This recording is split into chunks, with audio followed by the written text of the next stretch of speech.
Pour soutenir les chrétiens persécutés du monde entier et surtout témoigner publiquement de leurs souffrances, une manifestation a eu lieu dans le Var, soulignant au passage un phénomène de plus en plus grand, la christianophobie. Oui, la christianophobie est une situation culturelle actuelle qui méprise le christianisme ou qui le rend responsable d'un certain nombre de méfaits dans la vie de la société.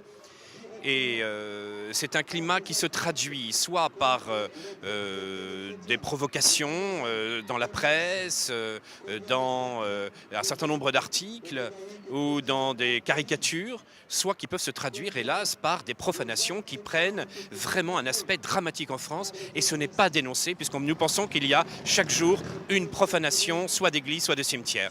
Nous arrivons à peu près à 350 profanations dans l'année en France. Mais aussi parce que quantité de chrétiens sont persécutés dans le monde. Il est reconnu aujourd'hui que c'est le christianisme qui est le plus persécuté et cela n'est pas dénoncé suffisamment dans la presse ou par des instances internationales. Il y a une volonté qui est très très mauvaise, c'est de vider le Moyen-Orient de ses chrétiens.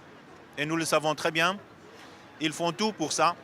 C'est l'islamisation par force, par la force, ou bien obliger les gens de quitter, c'est-à-dire les pourchasser, les faire émigrer de force. Et donc il faut que les chrétiens occidentaux sachent cette vérité qui est, pour nous, c'est une évidence. Des chrétiens de différentes communautés ont témoigné et dressé le bilan des persécutions à travers le monde. Il est nécessaire, je pense, que les médias diffusent une réalité qui est le massacre, les persécutions de tout chrétien, quel que soit, je dirais, catholique, orthodoxe, protestant. Et je pense qu'il est nécessaire que tout chrétien, de par le monde, ait la volonté de faire connaître cette chose-là, en considérant que le fait, c'est, en ce moment, je dirais, c'est là-bas. Demain, où est-ce que ça sera ?